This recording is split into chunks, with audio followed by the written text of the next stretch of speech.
નમસ્કાર વિદ્યાર્થી મિત્રો, ધોરણ 12 ભૌતિક વિજ્ઞાન ચેપ્ટર 3 પ્રવાહ વિદ્યુતના ભાગ 5 માં આપનું હાર્દિક સ્વાગત છે। આજના વિડિયોમાં આપણે થોડા નવા પ્રશ્નો લઈએ છીએ। એ પહેલા આગળ જે ભાગ 4 સુધીમાં જે સૂત્ર ચલાવ્યા તે એકવાર યાદ કરી લઈએ।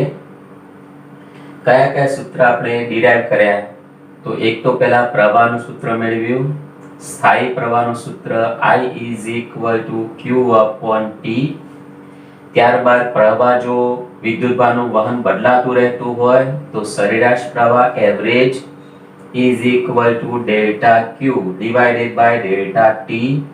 ત્યાર પછી જો કોઈ ક્ષણિક પ્રવાહ શોધવો હોય તેને તત્કાલીન પ્રવાહ કહેવાય તો I at t time t समय प्रवाह तो एनु इक्वेशन dq/dt। आमाथी ચોક્કસ સમયગાળામાં પસાર થયેલો વિદ્યુતભારનો જથ્થો તો q સંકલન from t1 થી t2 I dt। પ્રવાહ જે સમયનું વિધેય હોય એનું સમયની સાપેક્ષ સંકલન કરી t1 થી t2 ગાળામાં કેટલો વિદ્યુતભાર વહી ગયો તે ગણી શકાય। ત્યાર પછી આવ્યો ઓહમનો નિયમ અને તેનો ઉપયોગ કર્યો। R = V/I। પછી અવરોધ જે પરિમાણ પર આધાર રાખે છે તો R = ρL/A। બંનેનો સમન્વય કરી અવરોધકતા એનું અને વિદ્યુત પ્રવાહ ઘનતા એના વચ્ચેનો સંબંધ મેળવ્યો। વિદ્યુત પ્રવાહ પહેલા ઘનતા વ્યાખ્યાયિત કરીએ તો ભઈ J = I/A।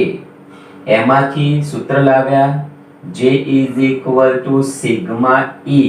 પરંતુ આ બંને સદિશ રાશિ છે એટલે સદિશ રૂપે આવું લખી શકાય।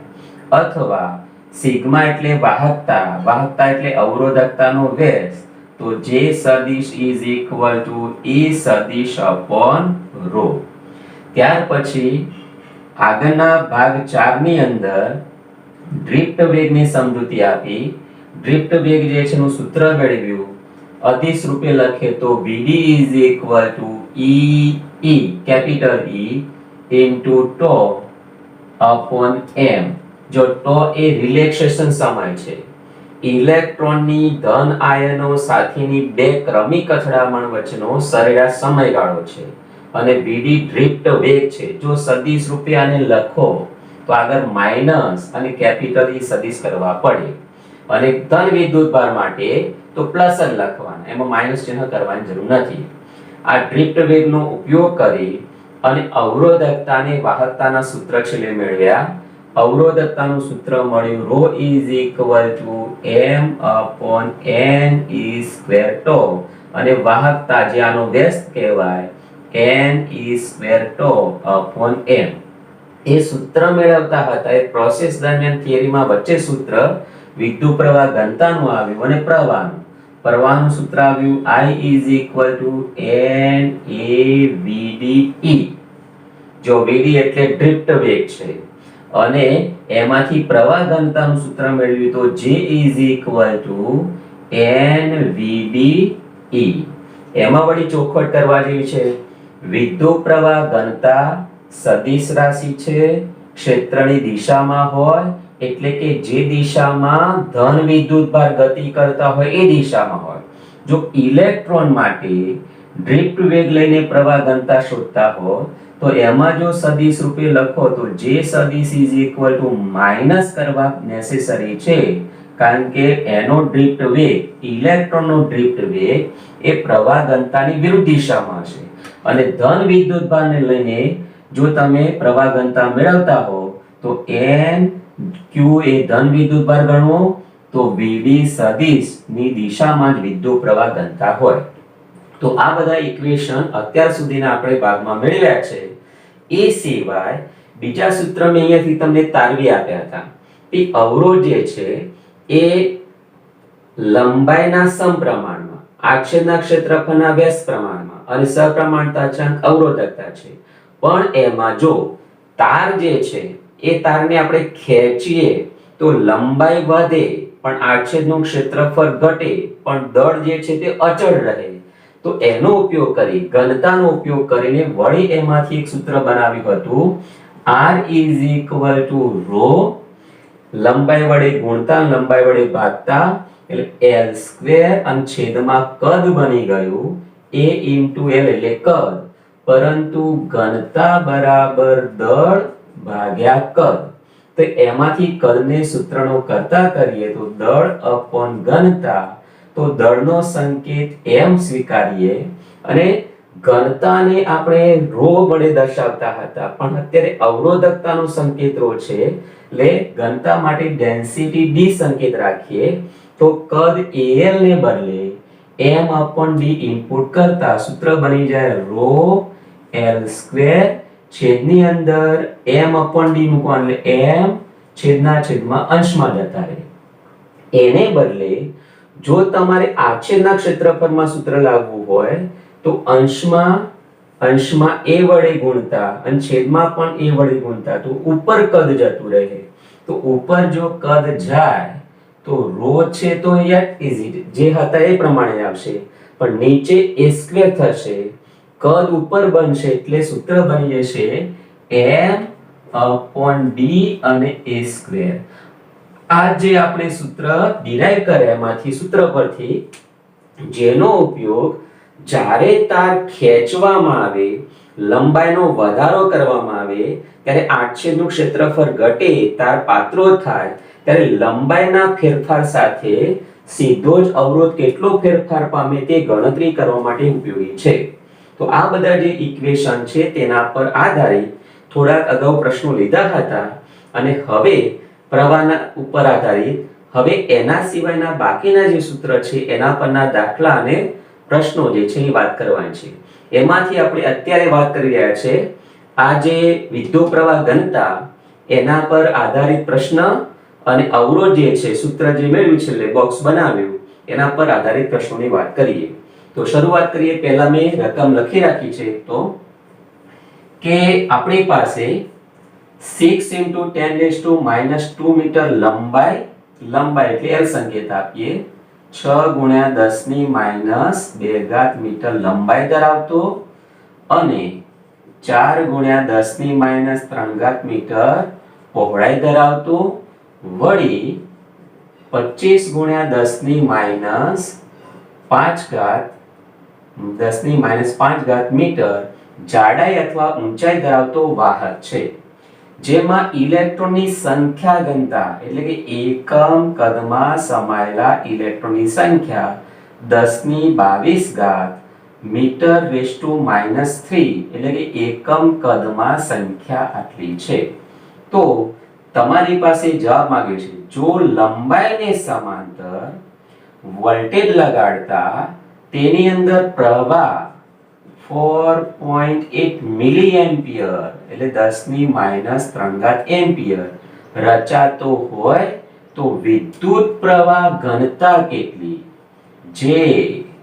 જેનું મૂલ્ય કેટલું અને ઇલેક્ટ્રોનને એક છેડેથી બીજા છેડે જવા માટે લાગતો સમય કેટલો બરાબર ઘટના મગજમાં બરાબર ઉતારો ટૂંકમાં આપણી પાસે એક લંબઘન વાહક છે લંબઘન વાહક શા પરથી ખબર પડે તો ભઈ લંબાઈ વધારે છે પહોળાઈ ઓછી જાડાઈ એના કરતા પણ ઓછી એટલે લંબઘન થયો લંબાઈ આ મોટી લંબાઈ પછી પહોળાઈ અને પછી ઊંચાઈ ઘણી ઓછી પણ બતાવવા સારું દેખાય એટલા માટે મેં મોટી દોરી છે હવે આ પ્રકારનો લંબઘન છે તેને લંબાઈને સમાંતર વોલ્ટેજ લગાડો એટલે વોલ્ટેજનો ધારો કે આપણે જે બેટરી વગેરે જોડીએ એનો એક છેડો ધન ધ્રુવ જે છે તે એક છેડા પર અને ઋણ ધ્રુવ બીજા છેડા પર એટલે વિદ્યુત સ્થિતિમાનનો તફાવત આ બે છેડા વચ્ચે ઉત્પન્ન થાય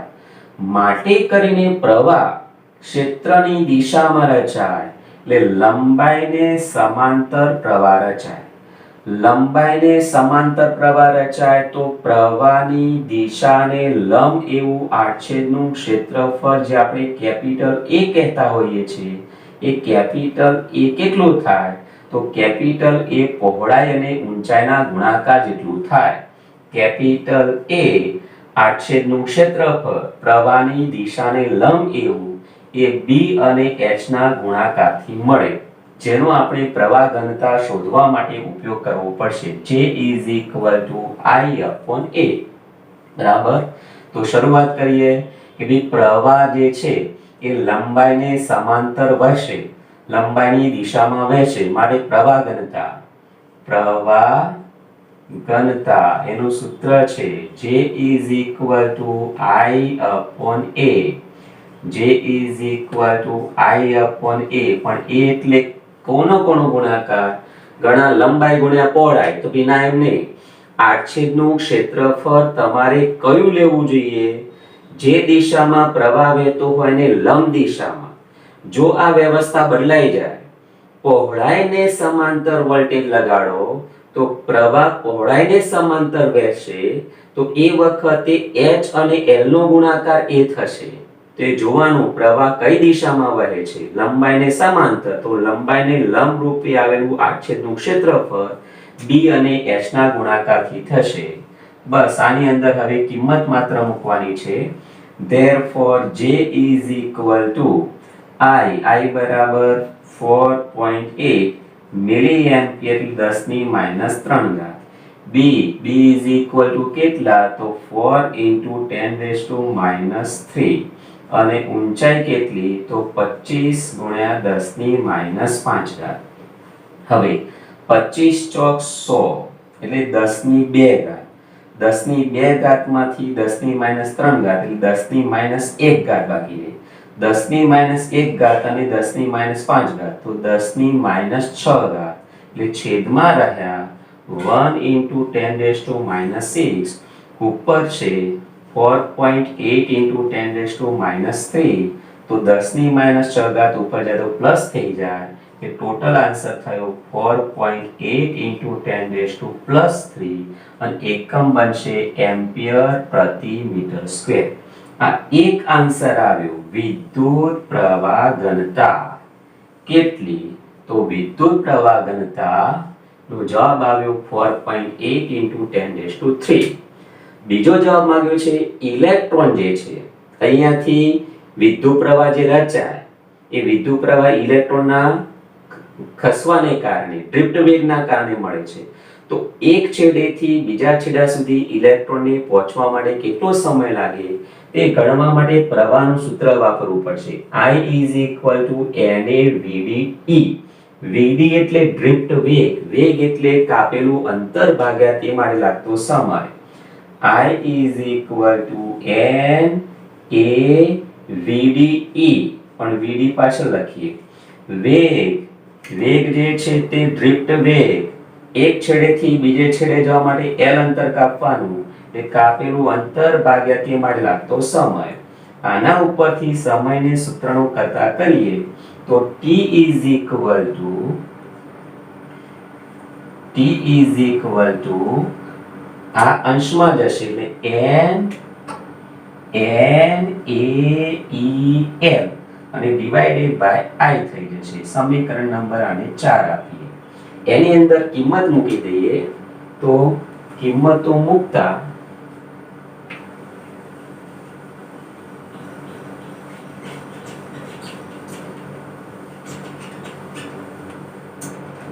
T is equal to number of particle એટલે કે ઇલેક્ટ્રોનની સંખ્યા ઘનતા 10 ની 22 ઘાત.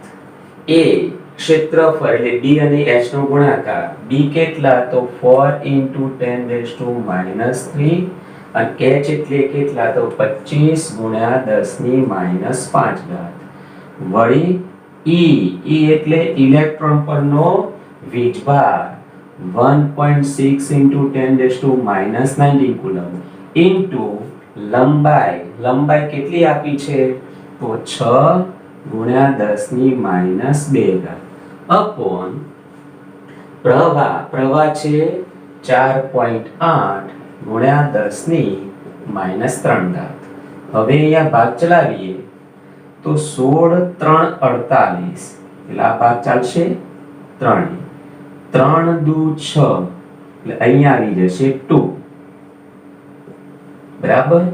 25 ચોક 100 એટલે 10 ની 2 ઘાત મળશે, 10 ની 22 ઘાત આને લખી દઉં છું 25 ચોક 100 એટલે 10 ની 2 ઘાત 10 ની -3 ઘાત -3 ઘાત ઉડાડી દઈએ બરાબર તો હવે 25 ચોક 100 થયા 10 ની -5 ઘાત 10 ની -19 ઘાત 10 ની -2 ઘાત અને ઇન્ટુ 2 માત્ર હવે ઘાત જે છે તે ગણવાની તો આમાં જો 10 ની +2 ઘાત ને 10 ની -2 ઘાત એ પણ ઉડાડી શકાય 10 ની -19 ઘાત અને -5 ઘાત તો 10 ની -24 ઘાત અને અહીંયા 10 ની 22 ઘાત છે એટલે -2 ઘાત રહેશે એટલે જવાબ થશે 2 * 10⁻² અને એકમ આવશે સેકન્ડ આમ ઇલેક્ટ્રોનને ડ્રિફ્ટ થઈને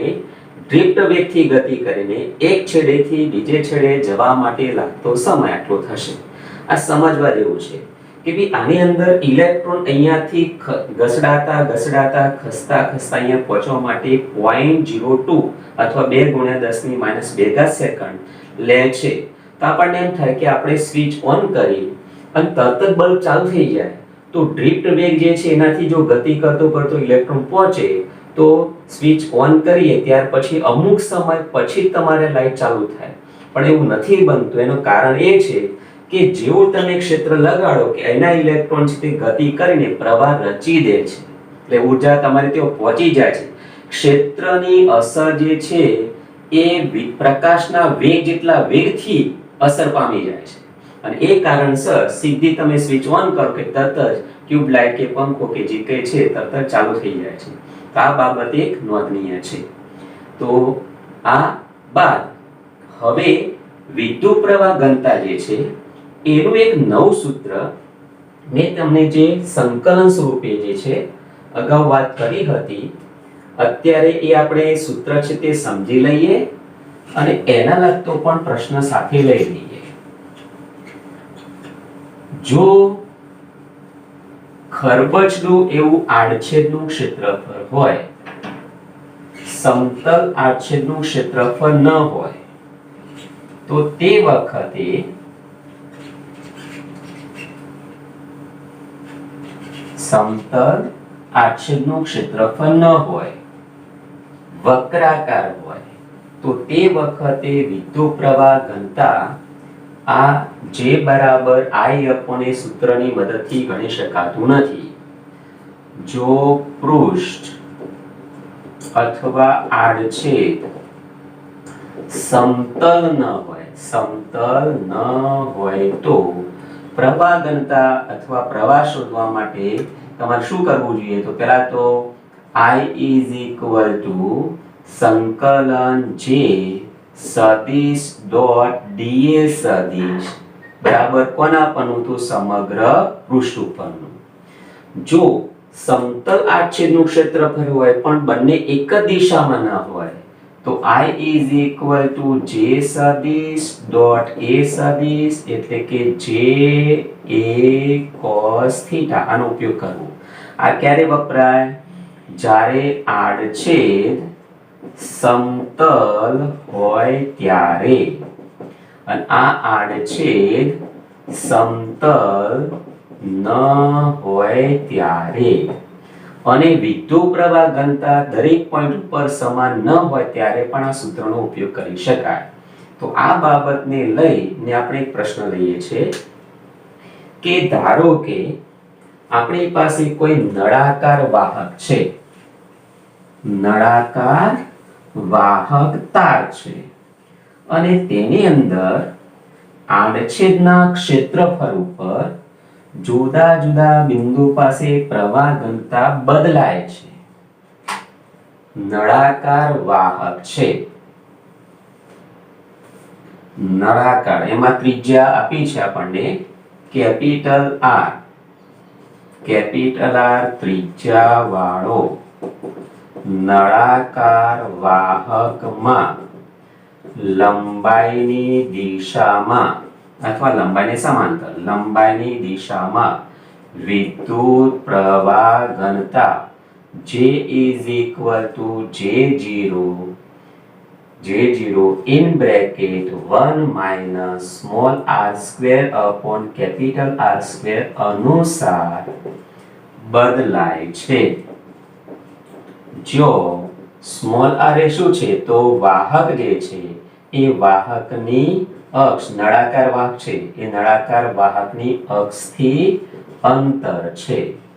તો આ રીતે જો વિદ્યુત પ્રવાહ ઘનતા બદલાતી હોય r સાથે તો લંબાઈની દિશામાં વિદ્યુત પ્રવાહ ગણો.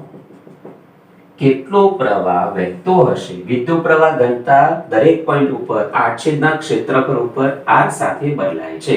મીનિંગ સમજો, મારી પાસે આ મોટો નળાકાર વાહક તાર છે. આ એની અક્ષ કહેવાય. આડછેદના ક્ષેત્રફળ જે છે એના પોઈન્ટ કેન્દ્રમાંથી પસાર થતી સમતલે લંબ એને ભૌમિતિક અક્ષ કહેવાય. તો આવો નળાકાર વાહક જે છે એનું આ જે કેન્દ્ર છે અથવા અક્ષ જે છે એ અક્ષથી સ્મોલ r અંતર જેમ વધે એમ વિદ્યુત પ્રવાહ ઘનતા બદલાય છે.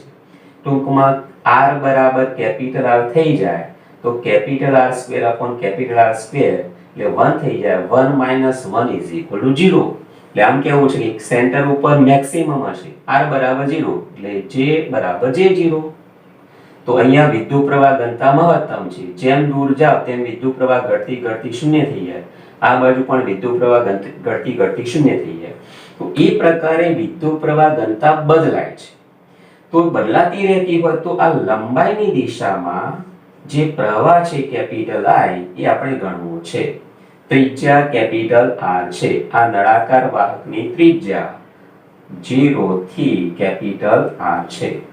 તો આવું ગણવા માટે આ સૂત્રનો ઉપયોગ કરવો પડે.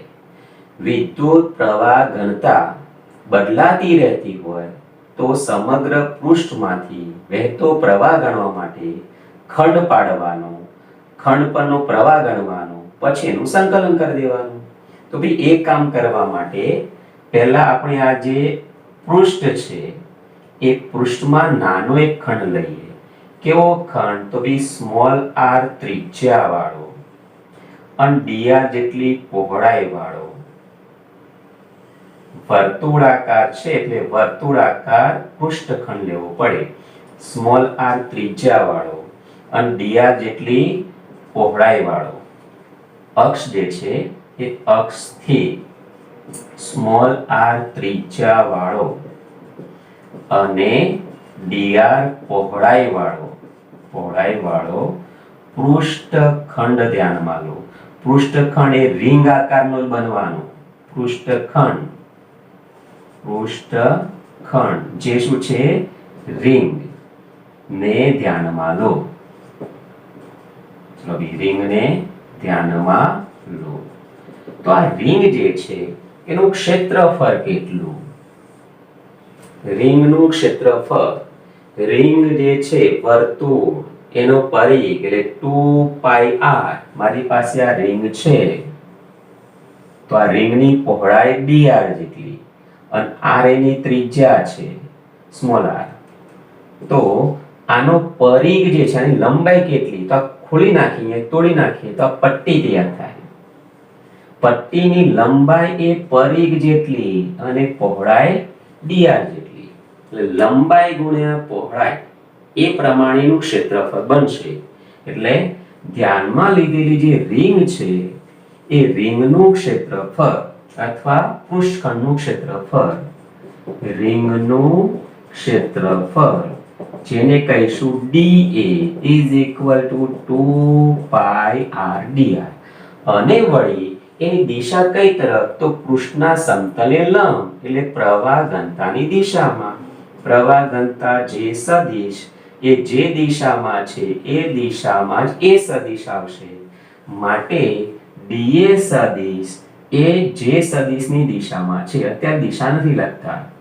હવે di ખંડમાંથી વહેતો પ્રવાહ તો એ કેટલો? તો ભાઈ j સદિશ ડોટ dA સદિશ. પરંતુ બંને એક જ દિશામાં લે j dA cos 0 ની વેલ્યુ 1.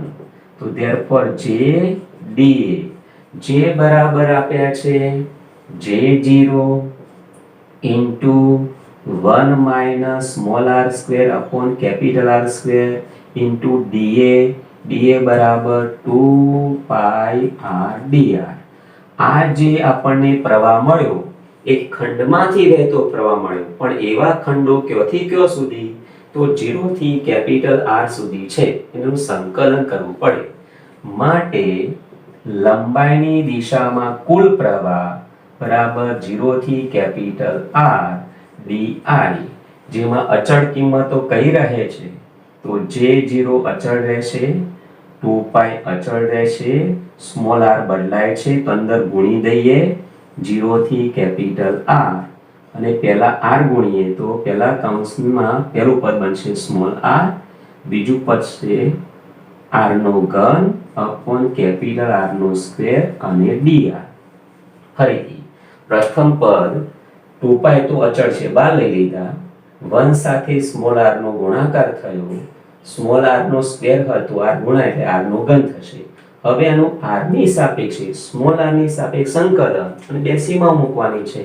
તો therefore I is equal to 2 pi J0 small r નું r ની સાપેક્ષ સંકલન, ઘાતનો નિયમ, ઘાતમાં એક વધારો કરવાનો, એટલી ઘાત વડે ભાગવાના એટલે r સ્ક્વેર બાય 2 માઈનસ બીજાનું સંકલન r ની 3 ઘાત છે તો r ની 4 ઘાત ડિવાઇડેડ બાય 4, અને કેપિટલ R સ્ક્વેર તો અચળ છે, અને સીમાઓ 0 થી કેપિટલ R. હવે અપર લિમિટ ચલને બદલે minus lower limit, upper limit capital R છે, લોઅર લિમિટ 0 છે, તો 0 જે છે એ મૂકીએ એટલે બાદ બાકી જે છે એ તો કરવાની જરૂર રહેતી નથી.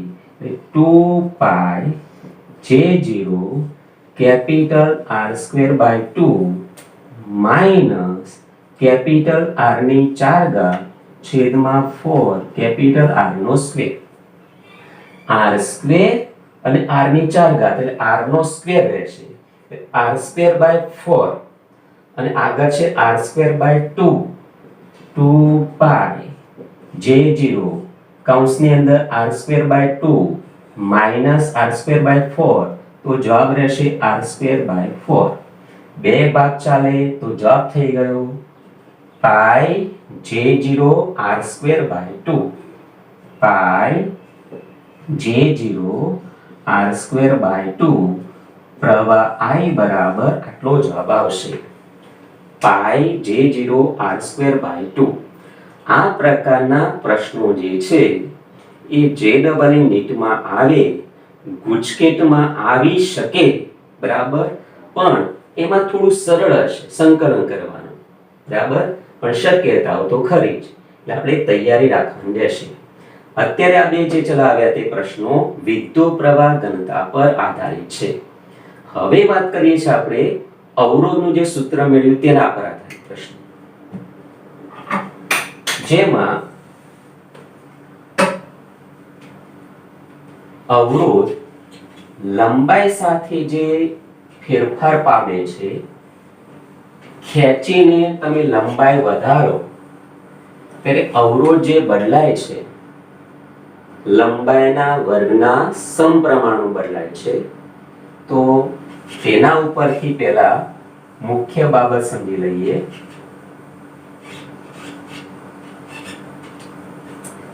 કે જો તારને ખેંચવામાં આવે અને લંબાઈનો વધારો થતો હોય તો લંબાઈનો વધારો ટકાવારીમાં આપ્યો પ્રતિશત, તો અવરોધનો પ્રતિશત ફેરફાર કેટલો?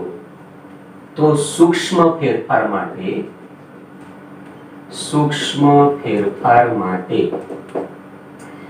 dr/r multiply by 100 2 times dl/l multiply by 100. લંબાઈમાં જેટલા ટકાનો ફેરફાર કરો એને 2 વડે ગુણી દો એટલો અવરોધમાં પ્રતિશત ફેરફાર થાય. પણ સૂક્ષ્મ ફેરફાર માટે કેટલા ટકા સુધી સાચું પડે? તો 9% સુધી તમે ચલાવી શકશો. 8% રાખી 8% સુધી સાચું પડે છે. પછી 9, 10 એનાથી ફરક પડવા માંડે છે. ટૂંકમાં આવું કહેવા માંગુ છું એમ કે ભાઈ ખેંચની લંબાઈમાં 2% નો વધારો કરીએ તો અવરોધમાં કેટલા ટકાનો ફેરફાર? તો 2 દુના 4%. લંબાઈમાં 3% નો ફેરફાર તો 3 દુ 6% અવરોધમાં પ્રતિશત ફેરફાર થાય. આ સૂત્ર ક્યાંથી આવ્યું? તો આમાંથી વિકલન કરવાથી. d ρ અને m અચળ છે, આનું વિકલન કરો l ની સાપેક્ષે તો dr/dl અને સામે 2l, તો સામે dl ગુણાઈ જાય તો ગુણોત્તર કરતા આટલું સૂત્ર આવશે. વળી મોટો ફેરફાર હોય તો સૂત્ર બને ડેલ્ટા r બરાબર ડેલ્ટા r માં r ડેશ રાખીએ, r ડેશ અંતિમ અવરોધ ઓછા પ્રારંભિક અવરોધ ભાગ્યા પ્રારંભિક અવરોધ ગુણ્યા 100%. તો સામે લંબાઈનો વર્ગ ચલે છે, d ρ અને m બધા અચળ છે એટલે આવું લખી શકાય નવી લંબાઈનો વર્ગ માઈનસ જૂની લંબાઈનો વર્ગ છેદમાં જૂની લંબાઈનો વર્ગ અને ગુણાકારમાં 100%. લંબાઈ જો મોટા પ્રમાણમાં ફેરફાર કરવામાં આવતી હોય ત્યારે અવરોધનો પ્રતિશત ફેરફાર ગણવા માટે તમારે આ સૂત્ર વાપરવું જોઈએ. આને એક ઉદાહરણ દ્વારા સમજીએ. ધારો કે એમ કે લંબાઈમાં 10% નો વધારો કરવામાં આવે છે. લંબાઈમાં વાહક તારને નિયમિત રીતે ખેંચીને લંબાઈમાં 10% નો વધારો કરવામાં આવે છે.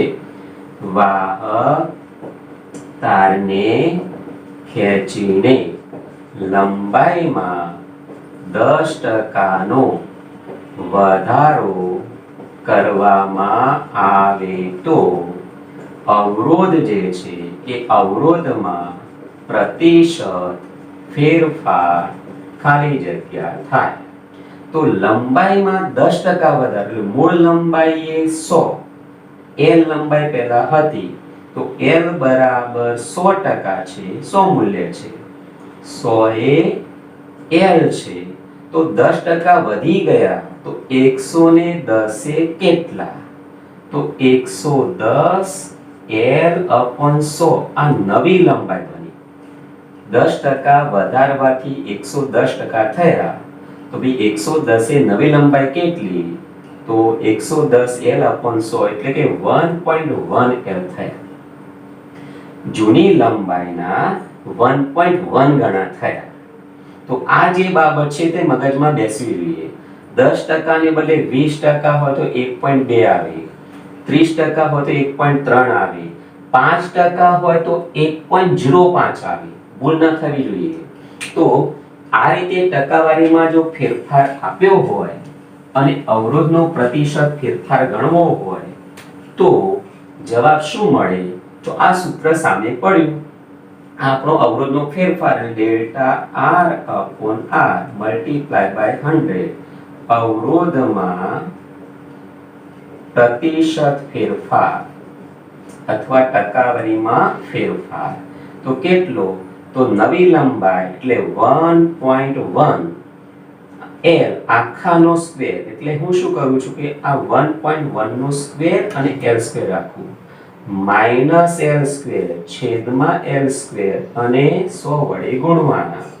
પણ l સ્ક્વેર કોમન કાઢીએ અંશ અને છેદમાંથી કેન્સલ કરી શકાય. 1.1 નો વર્ગ 11 નો વર્ગ 121 એટલે 1.21 માઈનસ 1 રહેશે અને 100 વડે ગુણવાના.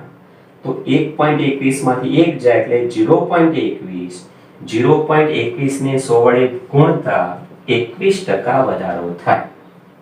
તો નવો અવરોધ કેટલો થઈ જાય? તો ભાઈ 121%. એટલે કદાચ મૂલ્ય આપ્યું હોય પછી ગણી શકો. ધારો કે 10 ઓહ્મ આપેલા હોય, 50 ઓહ્મ આપેલા હોય તો એમ લખાય કે ભાઈ 100 એ આટલા તો 21% એ કેટલા? 121 એ કેટલા? નવો અવરોધ શોધી શકાય. તો અવરોધનો મોટો ફેરફાર લંબાઈમાં મોટો ફેરફાર હોય ત્યારે ગણવાની રીત. અને સૂક્ષ્મ ફેરફાર હોય તો આને આપણે 10 લીધા તો 10 દુ 20 ડાયરેક્ટ થઈ જાય પણ ખરેખર 21% જવાબ આવે. એટલે સૂક્ષ્મ ફેરફાર હોય ત્યારે માત્ર 2 વડે ગુણી દેવાના રહેશે. મોટો ફેરફાર હોય ત્યારે આ સૂત્ર પ્રમાણે જવાનું. નવી લંબાઈનો વર્ગ માઈનસ જૂની લંબાઈનો વર્ગ અપન જૂની લંબાઈનો વર્ગ ગુણ્યા 100%. ખેંચીને લંબાઈમાં ફેરફાર કરીએ ત્યારે. હવે એના પરથી બીજી એક નાની બાબત સમજી લો. એમ કે લંબાઈ 2 ગણી કરવામાં આવે છે. લંબાઈ 3 ગણી કરવામાં આવે છે, લંબાઈ n ગણી કરવામાં આવે છે. ખેંચીને લંબાઈ n ગણી કરીએ તો તારને ખેંચીને લંબાઈ n ગણી કરવામાં આવે તો અવરોધ ખાલી જગ્યા થાય. તો ભાઈ પહેલા જે સૂત્ર છે જોઈ લો, ડેલ્ટા r અપોન r ગુણ્યા 100%. સમજો હવે નવી લંબાઈ જે છે એ n ગણી છે એટલે અહીંયા nl થશે. l ડેશ બરાબર જૂની લંબાઈના n ગણા એટલે ઉપર થશે n square l square minus l square upon l square અને ગુણ્યા 100. તો નવો અવરોધ કેટલો ગણવો છે?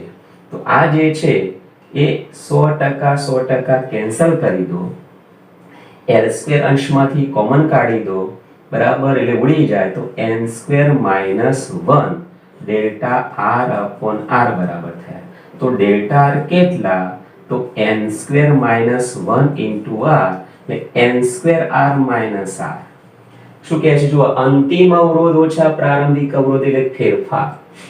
ટૂંકમાં લંબાઈના વર્ગના સમપ્રમાણમાં તો n ગણી લંબાઈ તો અવરોધ પણ n સ્ક્વેર ગણો થશે. l સ્ક્વેર ના સમપ્રમાણ એટલે અવરોધ n સ્ક્વેર ગણો થાય. નવો અવરોધ બરાબર જૂનો અવરોધ વત્તા ડેલ્ટા r. તો n સ્ક્વેર કેપિટલ R પછી delta r n square r minus r. તો તમે સમજી શકો છો n સ્ક્વેર ગણો થશે. n ગણી લંબાઈ કરીએ તો અવરોધ જે છે તે n સ્ક્વેર ગણો થાય. બરાબર, ખેંચીને લંબાઈમાં વધારો કરવામાં આવે તો આ વાહક તાર જે છે એની લંબાઈમાં ફેરફાર કરવાથી અથવા આડછેદના ક્ષેત્રફળમાં ફેરફાર કરવાથી અવરોધમાં શું ફેરફાર થાય તે ગણવા માટેનું સૂત્ર છે. તો હવે એ સૂત્ર પર આધારિત એક પ્રશ્ન મેં લખી રાખ્યો છે, એની વાત કરીએ. 1 મીટર લાંબા વાહક તારના બે અસમાન ટુકડા, સમાન નહીં અસમાન એટલે એક નાનો ટુકડો બીજો મોટો ટુકડો, બે અસમાન ટુકડા p અને q કરવામાં આવે છે. જો p તારને ખેંચી અને લંબાઈ બમણી કરવામાં, આની જેમ n સ્ક્વેર ગણી લંબાઈ બમણી કરવામાં આવે તો નવો તાર તૈયાર થાય તે r છે. પણ એ r એ q ના જેટલો અવરોધ થઈ જાય છે. તો p અને q ની મૂળ લંબાઈ કેટલી હોય? ફરી એકવાર, p અને q ટુકડા જે છે એ ટુકડાની લંબાઈઓ જે છે એ લંબાઈઓને L1 અને L2 લેતો તો L1 plus L2 is equal to 1 metre થાય. 1 મીટર લાંબા તારના બે અસમાન ટુકડા કરીએ છીએ p અને q. તો p ની લંબાઈને L1 કીધી, q ની લંબાઈને L2 કીધી, તો L1 plus L2 is equal to 1. બીજી બાબત, એ અવરોધોના સૂત્ર કયા? તો ભઈ R1, p તારનો અવરોધ R1 rho L1 upon a, આછેદ બંનેના સરખા છે, અને R2 બરાબર rho L2 upon a. આ p તારનો અવરોધ છે અને આ q તારનો અવરોધ છે. હવે ત્રીજો તાર બનાવવાનો, આને ખેંચી અને r તાર બનાવવાનો. તો આમ કહી શકાય p તારને ખેંચીને લંબાઈ બમણી કરતા r તારનો અવરોધ કેટલો થાય? નવો તાર જે તૈયાર થાય છે તે, બરાબર, એનું નામ R3 પાડીએ. તો R3 કેટલા થાય? તો આ સૂત્ર હાલ ચલાવીએ એ પ્રમાણે n સ્ક્વેર ગણો થાય. એટલે બમણી લંબાઈ કરો છો તમે, એટલે n ને બદલે n સ્ક્વેર R1, પણ n બરાબર 2 ગણી લંબાઈ એટલે 2 નો વર્ગ થઈ જાય 4. માટે R3 બરાબર 4R1, 4R1 એટલે rho L1 upon a. તો આ નંબર 1, સોરી આને નંબર 1 આપીએ આને 2 નંબર આપીએ, અને 3 નંબર આપીએ અને 4 નંબર આપીએ. ફરીથી p તાર જે છે તેને ખેંચી દીધું. ખેંચવાને કારણે r તાર તૈયાર થયો. એના અવરું નામ r3 પાડ્યું. r3 અને r2 સમાન છે. r અને q, q એટલે r2, r એટલે r3. તો હવે r2 is equal to r3 હોવાથી r2 is equal to કેટલા છે તો rho L2 upon A, r3 કેટલા તો 4 rho L1 upon A, rho cancel, A cancel, તો સંબંધ મળ્યો L2 બરાબર 4L1. મૂળ લંબાઈઓ વચ્ચેનો સંબંધ. આ સંબંધનો સમીકરણ નંબર 1 માં ઉપયોગ કરીએ તો L1 plus L2 ને બદલે 4L1 is equal to 1, માટે 5L1 is equal to 1. therefore L1 is equal to 1 upon 5 meter, 1/5 metre. તો L2 કેટલા થાય તો L2 is equal to 4 times L1, 4 વડે ગુણવાના, therefore 4 upon 5 મીટર થાય. મૂળ લંબાઈઓ P અને Q તાર છે તેને ખેંચીને, જ્યારે P તારને ખેંચીને લંબાઈ બમણી કરીએ ત્યારે એનો અવરોધ જે છે તે Q જેટલો થઈ જાય. તો એમ કે મૂળ લંબાઈઓ કેટલી હતી તો P તારની લંબાઈ 1/5 મીટર અને Q તારની લંબાઈ 4/5 મીટર હોવી જોઈએ. અને ત્યાર પછી બીજા પ્રશ્નો છે, પણ એ પછીના ભાગમાં લઈશું. નમસ્કાર.